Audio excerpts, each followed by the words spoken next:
Boa noite a todos, boa noite pessoal, boa noite Nélide, boa noite Guilherme. Pedimos perdão, estamos tendo algum contratempo na parte de conexão, mas é ao vivo e ao vivo é assim mesmo. Boa noite Guilherme, tudo certo? Boa noite Flávio, boa noite Edmar, boa noite Valdir. Boa noite, professores, professor Guilherme, eh, professores Everton também, alunos, todos boa noite, sejam muito bem-vindos, tá? É que hoje tá um tempo assim meio chuvoso, né, Everton? É, verdade. Então, então acontece, como é ao vivo. Ah, não, é tranquilo. Essas situações ao vivo assim, nós temos que trabalhar em cima dela e sair do outro lado. Como na última aula, né, professor Guilherme? A gente teve um exemplo muito bem demonstrado sobre situações na última aula. Bom, pessoal, vamos para os recadinhos rapidamente para a gente poder iniciar a aula, poder dar seguimento no conteúdo. Bom, pessoal, o Hackathon está finalizando as inscrições agora, dia 16 do 4. Vocês podem ir lá se inscrever. Se já se inscreveram, fiquem de olho, porque vai começar agora as trilhas, as três fases, as três etapas que terão das certificações, e ao final, a Job Fair. Vamos ficar atentos às datas e às entregas que teremos que fazer para conseguir essas certificações. Como eu tinha mencionado, tivemos três lives. Essas lives estão disponíveis nos links para vocês buscarem e entenderem melhor como vai funcionar a parte do Hackathon e poder participar da Job Fair. Então, vai lá, as lives já estão disponíveis para vocês, as inscrições vai até o dia 16 do 4. Não vamos perder essa oportunidade, que é uma ótima oportunidade para um futuro profissional muito bem requisitado. E os recadinhos, pessoal, atividade um está com o prazo encerrando, não vamos perder esse prazo. E as atividades mapa, atividade 2 e atividade 3 já estão disponíveis também no estúdio. Pessoal, lembrando também, nós vamos iniciar a semana do agendamento de provas.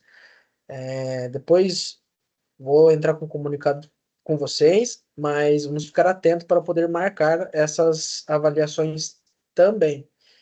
De recadinho, seria esses recados que teria para passar. Caso houver alguma dúvida, caso tiver qualquer questionamento, nós estaremos lá no Fale com o Mediador, entre em contato conosco e nós vamos poder vos ajudar. Guilherme, é com você, que você tenha uma excelente aula junto de nós. Muito obrigado, Nélide, muito obrigado, Guilherme. Guilherme, estamos com um problema que nós não estamos te ouvindo.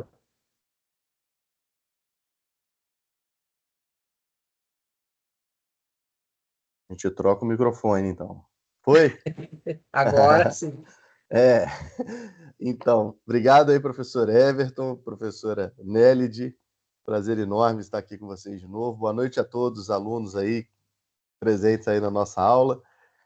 A gente vai continuar, estamos indo aí então agora para a nossa terceira aula, né, do curso de Gestão de Serviços de TI, e agora a gente vai continuar um pouco, né, a gente não deixa de falar de ITIL durante toda essa trilha que a gente está seguindo, mas também a gente vai aproveitar nosso tempo para falar de alguns outros conceitos que são super importantes aí no que diz respeito à gestão de serviços de TI. Então, vou compartilhar aqui com vocês aqui uma apresentação, que é a apresentação da aula 3. Aqui, deixa eu ver se é esse aqui. É esse aqui mesmo, pronto. Eu abri ela duas vezes, então deixa eu colocar aqui em full screen, modo tela cheia. Pronto, agora sim. Está aparecendo aí corretamente aí para todo mundo? Sim. Beleza. Então vamos lá. Então vamos falar de transição de serviços e operação de serviços. Então vamos começar com uma frase aí, uma definição para ser o nosso start point, né? Nosso pontapé inicial aí do assunto, que diz o seguinte: o ciclo de transição de serviços da ITIL procura garantir que o planejamento e as mudanças do serviço sejam realizados da melhor maneira possível. Pessoal, quantas vezes vocês não se depararam com circunstâncias e situações que vocês questionaram a questão da forma como aquilo ali foi feito? Por exemplo, imagina um serviço de mudança. Você mora num condomínio, num prédio, você vai ter um serviço de mudança, e aí simplesmente essa mudança está acontecendo, por exemplo, sei lá, no horário de almoço, que é justamente o horário que tem maior trânsito nos elevadores, ou no final de expediente, né, por volta de 5, 6 horas. Por que esses horários são horários ruins para você fazer uma mudança de um apartamento para o outro? É um serviço de mudança. O problema não é o serviço em si, o problema é que ele faz uso de um recurso que é essencial nesse horário. Ele vai inviabilizar o uso de um dos elevadores, o que acaba impactando significativamente na vida daquele prédio. Porque as pessoas vão precisar subir e descer e só vai ter um elevador operando. E aí as pessoas vão esperar muito tempo, os elevadores vão ficar muito cheios, enfim. Tem todo um desdobramento em relação a isso. Então, quando a gente fala em transição de serviço, na verdade, a gente está aí trazendo uma aplicação de uma mudança numa operação de serviço, mas a visão que a gente quer passar é justamente a questão que a execução das coisas precisam acontecer num ritmo, numa temporalidade, num planejamento bem elaborado, de forma que você diminua os impactos causados por conta daquele exercício, né, daquela transição, daquele evento, daquela situação em particular. Então, por isso que essas coisas, de alguma forma, têm que ser minimamente planejadas e pensadas. Então, quando você fala, né, da transição de serviços, primeiro, uma coisa que é importante pensar: planejamento e suporte à transição. Quando eu vou descontinuar um determinado serviço, quando eu começo um serviço novo, qual é a janela entre isso? Vai ter sobreposição dessas duas atividades por um tempo?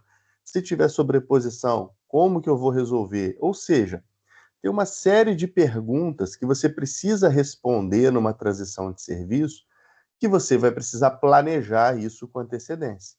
Até porque para você decidir qual a estratégia que melhor se encaixa à sua necessidade. Se você vai sobrepor um serviço ao outro, se você vai encadear um serviço ao outro, ou se você vai abrir um gap entre um serviço e outro. Depende do tipo de problema que você está tratando, depende do tipo de situação que está acontecendo. Às vezes, a sobreposição não é problema, né? Porque algumas pessoas continuam fazendo do jeito que se fazia antes, porém, esse jeito vai ser descontinuado em tal época. Isso acontece muito, né? As pessoas costumam muito trabalhar dessa forma. Aplicativos, às vezes, um determinado tipo de suporte, eles lançam um comunicado: gente, até tal data funciona desse jeito. A partir dessa data, esse jeito vai ser descontinuado, não vamos fazer mais desse jeito. Então, você tem um tempo aí para você, como usuário, se organizar quanto a essa transição, porque está tendo uma sobreposição. Durante um período, você pode fazer do jeito antigo ou do jeito novo, que ambos os jeitos vão estar certos. No entanto, às vezes, fazer do jeito antigo pode causar algum tipo de problema, algum tipo de inconsistência, alguma não conformidade. Isso pode desdobrar em algum problema no jeito de se fazer atual. Então, às vezes, você precisa de um marco um pouquinho mais definitivo, né? Mais determinado. Você precisa finalizar uma etapa para começar uma nova. Você precisa dessa marcação de finalização. No entanto, essa marcação exige um sincronismo de atividade muito grande, porque você precisa imediatamente descontinuar um para começar o outro imediatamente né, após. Então, essa janela de tempo não pode se passar muito, porque se abrir muito, você tem disponibilidade de serviço, o que é, por exemplo, um problema de segurança. Então, toda essa mecânica, né, toda essa lógica de funcionamento, ela vai se colocar de uma forma que você precisa minimamente se preparar para aquilo acontecer, né? E aí outras coisas acabam entrando dentro da transição de serviço, como, por exemplo, o gerenciamento de mudanças, né? O gerenciamento de mudanças, porque, afinal de contas, né, você vai descontinuar algumas coisas, outras coisas vão passar a funcionar, determinadas coisas que eram de um jeito vão para outro, algum ativo vai ser mobilizado, enfim, algumas coisas vão ser mexidas. A gerenciamento do ativo e da configuração de serviços, mesma coisa. Gerenciamento de liberação e implementação também precisa estar presente, porque muitas das vezes a gestão de liberação ele vai justamente fazer a habilitação desse novo serviço. E isso precisa estar encadeado, entrelaçado dentro do seu planejamento. Então, como eu falo, né, assim, às vezes a gente olha para serviço de TI e a gente acha que assim, mas é só ir lá e apertar o botão, só trocar, só puxar a tomada, só trocar o cabo, porque a gente pensa dessa forma numa visão simplista, numa visão pequena, numa visão, né, como é que se diz? Caseira, né? Mas quando você escala isso, as proporções são diferentes. Vou dar um exemplo para vocês aqui. Certa vez, eu trabalhava numa empresa de um provedor de internet, um provedor de internet pequeno, né, dentro da cidade, não era, né, assim, não era pequeno, mas era um dos maiores da cidade, mas como empresa não era uma empresa de centenas de funcionários, devia ter, sei lá, 20, 40 pessoas no máximo. Era uma empresa de tamanho pequeno. E aí, no meio do estacionamento, tinha um poste. Na verdade, não era um poste. Era um poste, só que no topo do poste ele ficava uma antena, né? Na verdade, enfim, era um pilar ali, eu vou chamar de poste, porque para mim aquilo parece um poste. Mas, enfim, tinha esse poste, lá em cima tinha uma antena. Essa antena precisou ser trocada.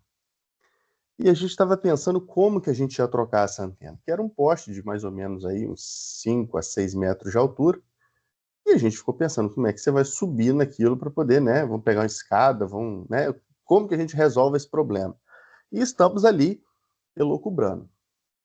Tinha um rapaz que era técnico de instalação, ele tinha hábito de subir em prédio. Pensa num gato de bonito, mas gato no sentido de subir paredes, subir essas coisas. O cara subiu aquele poste igual um gato. Ele rapidamente ele segurou, eu não sei como ele fez aquilo. Ele em 30 segundos ele subiu lá em cima, chegou lá em cima, tirou um aparelho do bolso, tirou o outro, trocou, não sei o que, papapá, então. E em menos de 2, 3 minutos ele tinha feito o serviço. Ou seja, foi muito rápido. Qual o processo que a gente executou nisso? Na verdade, nem às vezes a gente executou, ele acabou sendo muito tão proativo que ele acabou tomando a frente disso. Ele, em 3 minutos, ele resolveu o problema. Ele subiu sozinho, sem nenhum tipo de aparelho, sem nenhum aparato de segurança, totalmente irresponsável. Chegou lá em cima, fez a troca do aparelho que precisava trocar, desceu e finalizou o serviço. Simples assim. Paralelo a isso, trabalho na Petrobras. Petrobras, eu trabalhei em Macaé há um tempo, e aí lá a gente ficava num lugar que era um escritório bem horizontalizado, numa área grande, e tinha um estacionamento muito grande, assim, que mais ou menos aí para 60 carros. E tinha logo assim à frente. Nesse estacionamento tinha um poste de iluminação, né? Até porque, né, à noite precisava de iluminação naquele ambiente. Eram postes muito altos, também na casa dos 5, 6 ou talvez até um pouco mais altos do que 6 metros. Mas estavam lá, né, no estacionamento. Um belo dia eu vi um time montando uma estrutura no meio do estacionamento. Eu vi ali 4 pessoas, todos com capacete, cinto de segurança, luva, bota, né, EPI, né, o equipamento de proteção individual completo. Eles estavam simplesmente montando um andaime, né, um andaime estruturado, pá, tela em cima, subiram no andaime, 2 ficou na base, 2 subiram. Chegou lá em cima, cinto de segurança, cinto com 3 pontos de fixação, tá? Então, na verdade, eram 3 cintos de segurança presos na pessoa. E ele pregou aquele cinto em 3 pontos diferentes.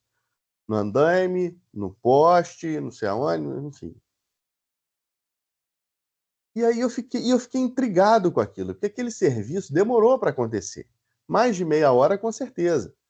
E eu, nesse meio tempo, eu tinha saído, feito alguma coisa. Quando eu voltei e vi que os caras ainda estavam fazendo lá, já estavam bem lá em cima, eu fiquei olhando, falei, gente, o que esses caras estão fazendo que está demorando esse tempo, né? Tipo assim, fiquei intrigado e fiquei olhando ali para ver eles terminarem o serviço. Sabe o que eles fizeram? Trocaram a lâmpada do poste. Eles desmontaram, trocaram a lâmpada, botaram uma lâmpada nova, fechou e desceu e desmontou o andaime. Eles levaram aí pouco mais de 1 hora, eu acho, para fazer esse serviço. Nesse serviço envolveram 4 pessoas, um andaime, cintos de segurança, capacetes, etc, etc, etc, e várias outras coisas. E no caso lá do provedor, 5 minutos. Mas pensa no seguinte, uma empresa de grande porte, como a Petrobras, por exemplo, qual o impacto de uma pessoa se acidentar, né, na execução de serviço desse? Enorme. Né? Tem toda a questão indenizatória, tem a questão da imagem, né? É uma empresa de petróleo que precisa passar uma imagem de segurança, de segura, isso ia ser péssimo para a imagem da empresa, né? Enfim, fora as outras coisas que podem, de repente, ser correlacionadas naquele acidente. Então, é ruim para uma empresa grande esse tipo de coisa. Então, sim, os processos são muito bem definidos. Aqui na Petrobras, a segurança, às vezes, eu brinco que é levado a sério demais, né? Óbvio que nunca é demais, mas em que sentido? Que realmente, às vezes, a gente acaba excedendo mesmo todos os cuidados para evitar o máximo de ocorrências de acidente. Isso não é bom para a companhia. No entanto, uma empresa de pequeno porte ali, às vezes você não tem nem controle direito ali das pessoas, as coisas são muito ad hoc. Por que eu estou levando esses 2 paralelos? Muitas das vezes, tem certas coisas que você olha em gestão de serviço de TI que você fala assim, cara, isso é muito fácil. Tira um e bota o outro. Desliga um e bota o outro para funcionar. Que problema tem isso? Sim, para uma empresa pequena, talvez o problema seja super setorizado, o problema seja de pouquíssima escala. Mas quando você coloca isso numa empresa grande, o problema pode ser muito grande. Vou dar um outro exemplo muito interessante aqui, que ajuda vocês a pensar dessa questão de proporcionalidade, que é o seguinte. Uma vez, a gente tem um sistema, vou tentar simplificar, tá? Meus colegas de trabalho que não me ouçam, mas vou tentar simplificar o sistema dizendo que é um sistema de hotelaria, só para facilitar a explicação. Mas é um sistema de controle de gestão de plataforma que você precisa fazer a entrada e a saída de pessoas assim que desembarcam. E aí, beleza. O helicóptero, normalmente ele é cobrado por hora. Então, por exemplo, o helicóptero aterrissou na plataforma, as pessoas descem e ele levanta voo. Se ele precisar ficar na plataforma, a gente paga por cada minuto que ele está ali pousado, né, na plataforma, a gente está pagando. E está pagando caro para ele estar ali. Então, o embarque e desembarque tem que ser uma coisa rápida. O que é uma coisa rápida? O helicóptero pousou, as pessoas descem em segurança, fazem o check-in na plataforma e vão para a área da plataforma e o helicóptero vai embora. Tem que ser rápido. Uma operação normalmente rápida, né? Normalmente helicópteros aí com 7, 8 pessoas, a gente faz esse check-in aí em 2 minutos, 3 no máximo. É rápido. Não precisa o helicóptero esperar muito tempo. No entanto, esse sistema uma vez ficou indisponível. Parou de funcionar. Por pouco tempo, 15 minutos. O que são 15 minutos? Nada. O que são 15 minutos? Mas qual foi o problema desses 15 minutos parados, sem o sistema funcionar? São 15 minutos que as pessoas que chegaram no helicóptero não puderam embarcar na plataforma. Que isso, Guilherme? Como assim? Porque nós temos um processo e isso precisa ser garantido. Se você está na plataforma, é igual ao avião. Por que você faz o check-in no avião? Deus me livre, né, que isso aconteça. Mas se o avião cair, Deus me livre que isso aconteça, se o avião cair, eles precisam saber quem estava no voo, né? Porque nem sempre eles conseguem identificar depois que caiu quem estava no voo. Então, às vezes, eles vão precisar de um cadastro. E aí sim, precisa saber e ter certeza de quem está no avião. Numa plataforma, é um ambiente industrial de alta periculosidade. Quando a pessoa desembarca, você precisa ter o registro que a pessoa desembarcou. Se você não consegue fazer o registro de embarque dela na plataforma, ela não pode embarcar na plataforma. Por uma questão de processo, por uma questão de segurança. Então, o helicóptero precisa ficar parado. E aí, o tempo que esse helicóptero está parado, a gente está pagando por helicóptero parado. E aí tem um outro problema, que dependendo do tempo que ele está parado, ele impacta um próximo helicóptero que está a caminho, que já não vai poder aterrissar porque ele está parado ali. Percebeu a problemática? Então, mais uma vez, às vezes, tem problemas que parecem ser muito simples, mas eles tomam proporções muito grandes. O problema da plataforma pode gerar um prejuízo de centenas de milhares de reais. Por que pode gerar essa multa, de repente, esse custo absurdo? Por um erro de operação. Então, sim, nós temos que nos preocupar muito de como nós vamos gerir, né, como nós vamos trabalhar todas essas etapas, todas essas coisas, visando justamente, né, o melhor tipo de operação que a gente possa criar aí com esses recursos. E gestão do conhecimento, que é super importante do ponto de vista de você ter registrado a continuidade desse conhecimento. Uma coisa que é muito comum em empresas de TI é: fulano foi embora, ele que sabia de como que os troços funcionava. Isso era muito comum. Então, isso também não pode ficar no limbo, isso tem que ficar na empresa, né? Não das pessoas. É isso que eu estou querendo dizer. Basicamente, que os componentes são esses, assim, que podem compor, né, uma estrutura de TI? O hardware, que é a parte física, né, dos computadores, as aplicações, né, que são softwares, né, sistemas que se integram entre si, né, ou seja, se comunicam entre si, os planos táticos, e aí quando você fala em tático, você está numa visão mais sistêmica, mais da visão de todo, o próprio ambiente, documentação, procedimentos e equipamentos de comunicação em software. Então, quais atividades a gente pode definir que fazem parte desse planejamento de transição? Primeiro de tudo, definir a estratégia para a transição, né? Ou seja, como que nós vamos fazer essa transição? Quem que vai se envolver? Quais são as pessoas impactadas? Que tipo de transição a gente vai fazer? Quando isso vai acontecer? Ou seja, vamos organizar e vamos nos preparar de como seria essa transição. Depois a gente faz o que a gente chama de preparo da transição, que é justamente a partir do plano criado, você vai criar os elementos, né? Você vai trazer as coisas que você precisa para que aquilo de fato aconteça. Então, você começa a ter essa visão de justamente fazer essa orquestração, né? Se assim a gente pode chamar, para que você consiga executar o seu plano. Tem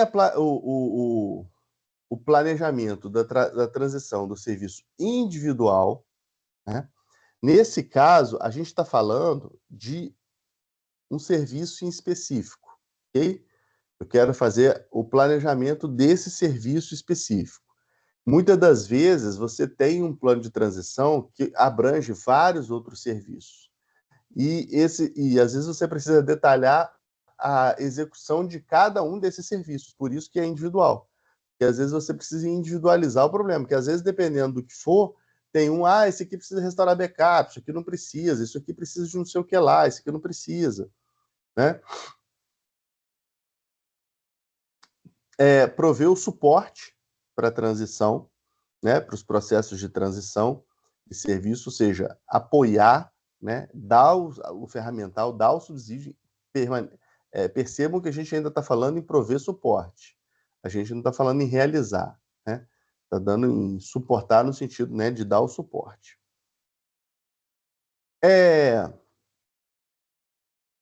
Por que gerenciamento de mudanças? Né? Primeiro, solicitações de novos serviços, modificações ou remoção de serviços existentes. Isso pode acontecer. A empresa tem uma dinâmica muito viva, e isso normalmente acaba que isso afeta o dia a dia dela.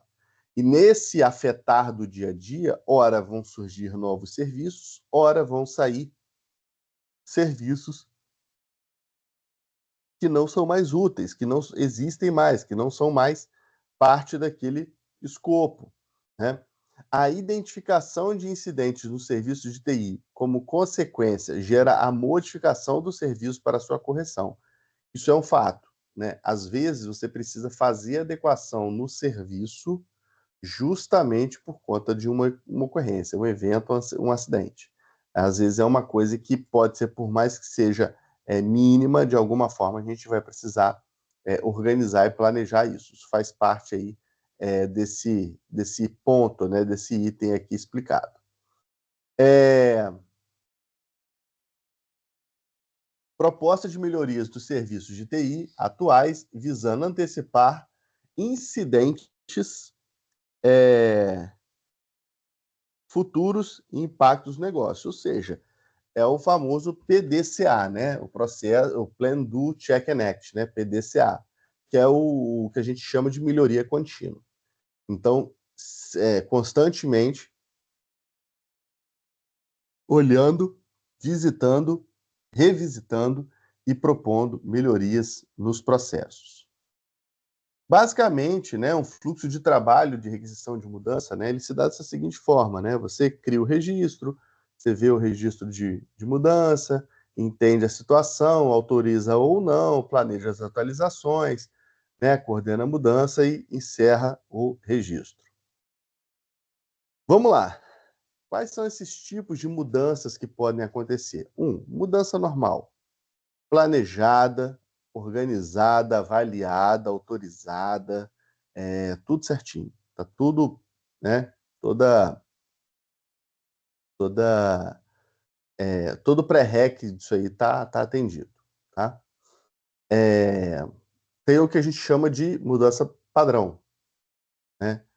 A mudança padrão, a abordagem é autorizada, procedimentos estabelecidos, rotineira, baixo impacto, e segue passos e prazos bem conhecidos, né? Então, nesse caso do padrão, diferente do normal, que é só você ter minimamente ali o que você precisa fazer, o padrão ele vai ter alguma baixa influência nisso, né? De rotina, de definir para quem que pede, quais os próximos passos e por aí vai. E emergencial, tratamentos de urgência. Pessoal, muito cuidado com esse conceito emergencial. Muito cuidado. Por que tem que ter muito cuidado, Guilherme? Cara, é muito complicado, mas as pessoas tendem a generalizar o seu senso de urgência. Já começa partindo do pressuposto que tudo é emergencial. E isso não é bom. Isso acaba sendo ruim, digamos assim, do ponto de vista, né, de observação, do ponto de vista, né, Então, geralmente vai ser postergado documentação pós-mudanças, ou seja, as mudanças a vir depois, relativo a falhas não previstas e do alto impacto, deveriam ser mínimas e ainda precisam de autorização da CCM, é o Comitê Consultivo de Mudança. O que eu estou querendo dizer com isso, pessoal? Estou querendo dizer o seguinte, nesse caso, o emergencial ele vai se qualificar mediante uma circunstância em especial que é colocada ou que pode até ser imposta, mas enfim. Mas basicamente é isso, né? Assim, a visão que a gente tem, né, do conceito de urgência, né, de emergente e de, né, às vezes ele vai nessa linha, né? Vai às vezes nesse sentido aí que a gente precisa ter uma visão um pouco mais objetiva em relação a isso. No fluxo, né? Registra a mudança, revisa a mudança, avalia a autorização, testes coordenados, autoriza a implantação e encerramento da mudança, né? Então, todo esse fluxo aí precisa ser seguido aí dentro do processo de gestão de mudança, né? A visão que a gente tem. Lembrando que é o seguinte, dentro da mudança, você vai falar assim, ué, professor, mas precisa de ter teste na gestão de fluxo, né? Ou seja, né? Não dá para... então, esse ponto é essencial, né? E nitidamente claro... Opa, desculpa. Aqui. Ih.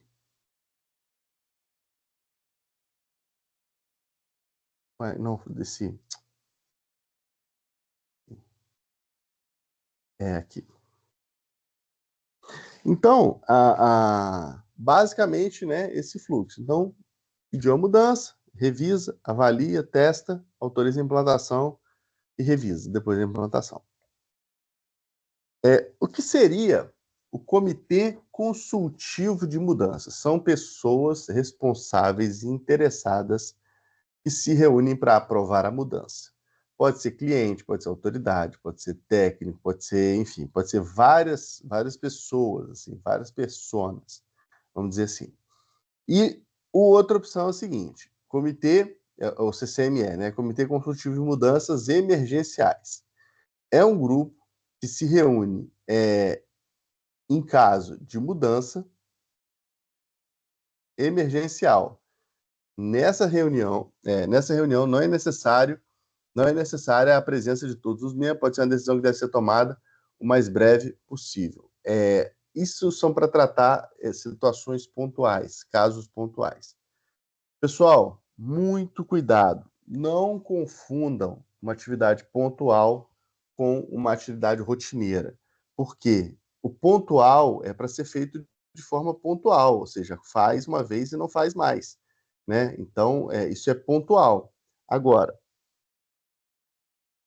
uma mudança, né? Um negócio que seja sistematizado, né? Frequente, né? Bem definido, vamos dizer assim, isso aí acaba sendo um grande problema, né? Um grande prejuízo, digamos assim, do nosso ponto de vista, né?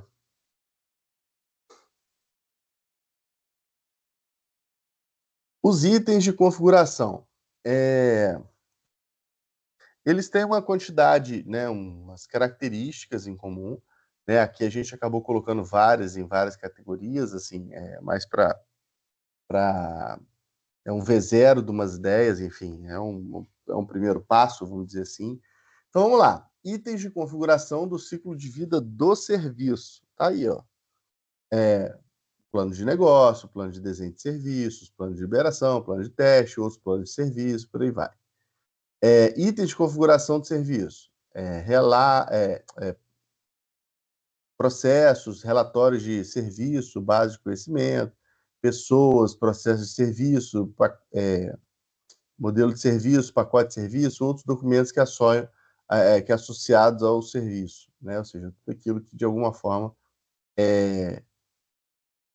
pode participar materialmente falando.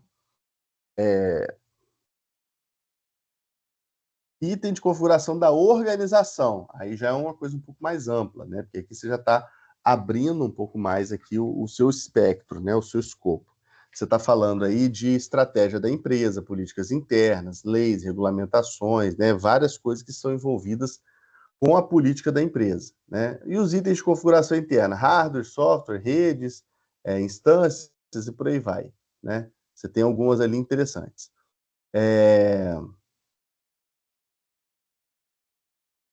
Itens de configuração externa, requisitos ou requerimentos de acordo com fornecedores, e itens de configuração de interface, né? Documentos que especificam a transferência de arquivo entre dois provedores de serviço. É aquela famosa autorização, né? Isso aí a gente vai, de alguma forma, buscar essa autorização aí nessa última etapa aí para fazer esse consumo de algum jeito acontecer, né? O gerenciamento de liberação, né? O gerenciamento de liberação composto aí por essas diferentes disciplinas, né? O RDM Sprova, né? Contratos de serviço, pacotes de desenho, plano de continuidade de serviço de TI, informações sobre fornecedores, informações sobre componentes de TI. Mais uma vez, né? Para você conseguir liberar um produto, você tem uma série de coisas que você precisa cumprir antes, né? Então, isso aí é um ponto de alerta, vamos dizer assim, importante da nossa situação, da nossa preocupação, né? Vamos dizer assim. Então, seria bom sempre vocês avaliarem, tipo, antes, né? Com uma certa antecedência, né? Com uma certa visão holística, digamos assim, sobre esse problema. Então, atividades do processo de liberação, né? Tem várias atividades aí que a gente pode estar elencando, lembrando que o menor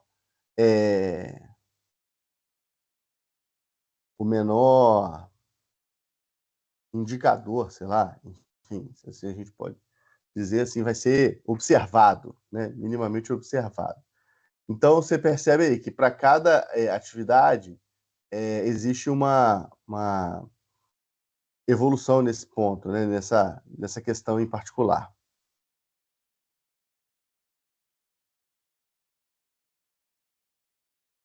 Então, uma coisa que vai suportar, né, toda essa estrutura, né, essa base, é o que a gente chama de banco de dados de gerenciamento de configuração, é o famoso BDGC. Por que essa estrutura toda vai servir de base, assim? Porque, afinal de contas, ele vai conter todas as informações necessárias para os ativos para você fazer a correta gestão e uma visão mais administrada, né, desse problema. Então, por isso que é preciso ter essa camada, né, para representar bem essa necessidade em questão, né? Esse ponto que é tão importante, tão essencial do ponto de vista do processo de liberação. Então, vamos lá. Você pode ter uma liberação do tipo que a gente chama de Big Bang, né? É uma liberação única, né? É uma vez, vai lá e o serviço está liberado. Você tem o que a gente chama de fases, né? Abordagem faseada. Você faz a liberação em fase. Ó, fase 1 a gente vai liberar até aqui. Fase 2 eu vou liberar mais um pouquinho. Fase 3 mais um pouquinho. Tem um que a gente chama de empurrada, né? Um técnico de TI meio que vai empurrando essa liberação, vamos dizer assim. Outra, assim, puxada, né? Puxada, a atualização é realizada pelo usuário, tendo o técnico como suporte posterior à execução da atividade, né? Automatizada, totalmente automático, manual, né? Totalmente manual. Gestão do conhecimento. Pessoal, tem um ponto que é muito interessante, que é a respeito do conhecimento. Não sei se vocês já viram alguma imagem, que é assim,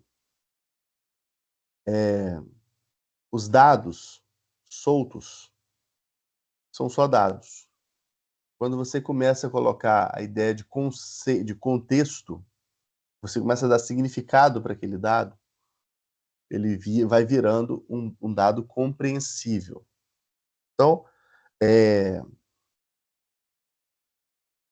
o conhecimento é uma construção que se dá, né, um limite que a gente deseja chegar, que é baseado na ideia de que o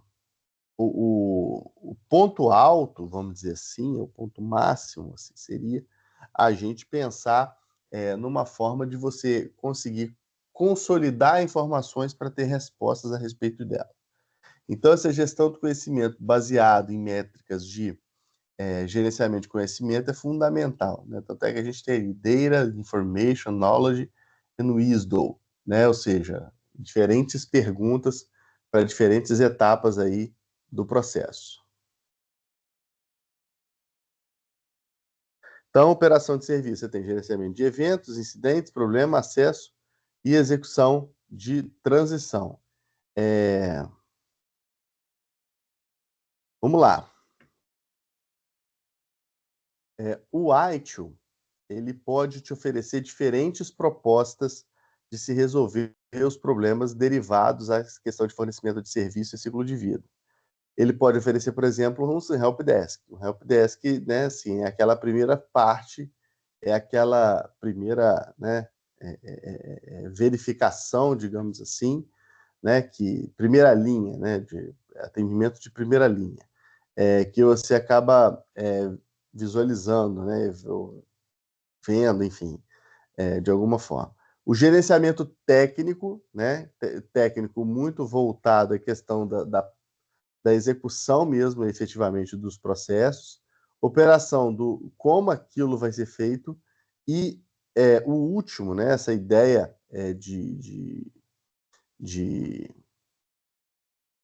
essa visão, né, do gerenciamento que você tem, por exemplo, de aplicações, isso acaba sendo bem importante nos dias de hoje. Porque você vê, assim, hoje eu posso dizer que por exemplo, tem certas circunstâncias que uma operação que parece ser muito simples e trivial não acontece na janela ou na expectativa, na temporalidade definida, né? Então, às vezes precisa ter esse tipo de encontro, né? Ou cruzamento aí dessas N informações. Então, para classificar um evento, né? Então, notifica o evento é destacado, filtrado, classificado, correlacionado, direcionado, vai para a área certa, define se vai ter infração ou não, e fim. Pessoal, não entrem nessa figura decorando essas coisas, só entenda. Entenda que mensagem que ele quer passar, que tipo de informação ele quer fazer, né? Dá uma refletida sobre isso, né? Para iniciante, a ideia é mais ou menos a mesma, mas com um pouquinho menos de complexidade.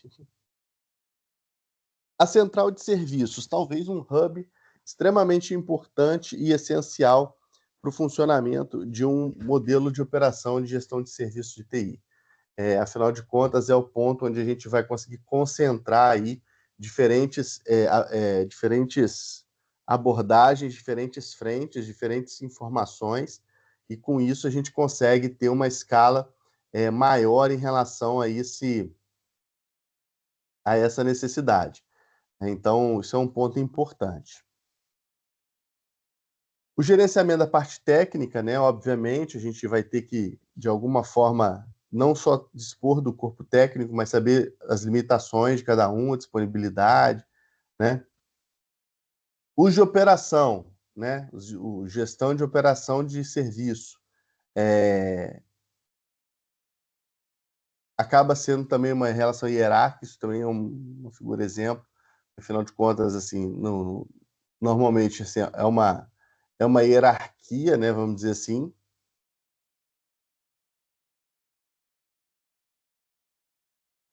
E as aplicações, né? Caminhando já aí próximo do fim, as aplicações ela tem um ciclo de vida próprio do software, né? Onde você faz levantamento de requisitos, depois você faz o projeto, a construção, a implantação, a operação e a otimização, né? Isso é cíclico porque os processos em software hoje é o que a gente chama de interativo incremental, e isso acaba de alguma forma escalando, né? Isso aí vai fazendo isso se tornar um produto recorrente, um produto. E aí, basicamente, né, essas etapas, né, de projeto, construção, a gente já sabe mais ou menos, isso vem lá do modelo de cascata, né? Então, mais ou menos que isso é ainda o modelo que ainda se usa muito, se adequa muito, se busca muito trabalhar. Bem, pessoal, quase cumprido em 100% a meta, porque eu falei que sempre vou deixar uns 5 minutinhos no final, deixei só 4. Então, a gente vai tentar se virar nos 30 nesses que a gente tem Para responder as perguntas, eu queria ouvir de vocês aí participações, comentários, dúvidas. Pessoal, os microfones já estão liberados. Se tiverem alguma dúvida, quiserem conversar com o professor Guilherme, estamos aí. Quiser abrirem a câmera também para participar da aula.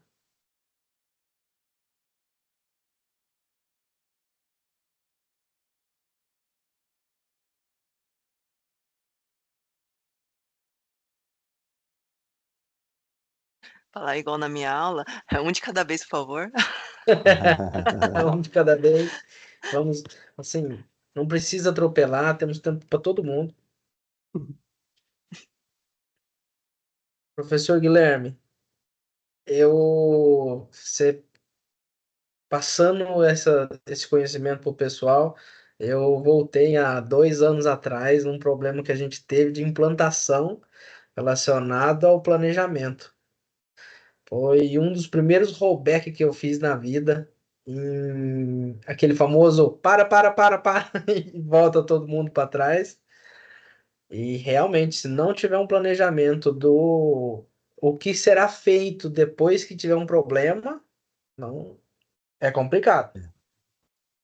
É verdade, é verdade. Porque, afinal de contas, por mais simples que pareça ser, né, quando você aumenta a dimensão, a escala disso, né, a tendência disso é afetar cada vez mais, né? Eu lembrei de uma situação que a gente colocou em operação um sistema novo de gestão de clientes lá no provedor de internet, e foi um sistema que eu tinha desenvolvido, eu estava terminando de testar, e o dono, vamos colocar, vamos colocar. Eu falei, calma, calma, calma, vamos organizar. E ele, vai.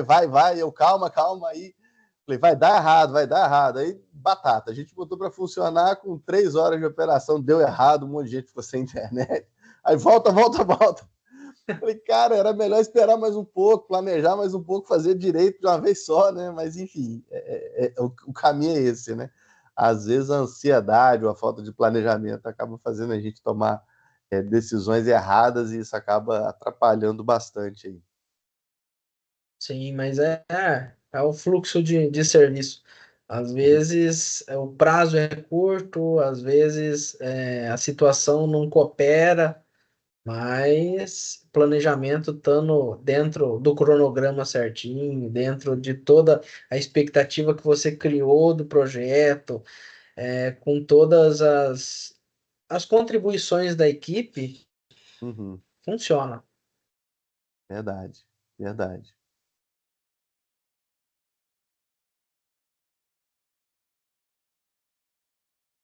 Bom, pessoal, nós estamos finalizando mais uma aula de gestão de serviço de TI. Gostaria de agradecer a professora Nélide, ao professor Guilherme, que disponibiliza esse tempo para nós. Agradecer também os alunos que participam desta aula, que com paciência nos ouve e adquire o conhecimento que nós passamos. E agradeço também por escolherem a Unicisumar como instituição para vocês tirarem uma graduação. E que tenham bons estudos e continue assim até a nossa próxima aula. Muito obrigado, Nélide. Muito obrigado, Guilherme. Tenha uma boa noite. Valeu, pessoal. Obrigado aí, boa noite e até mais. Até mais, boa noite.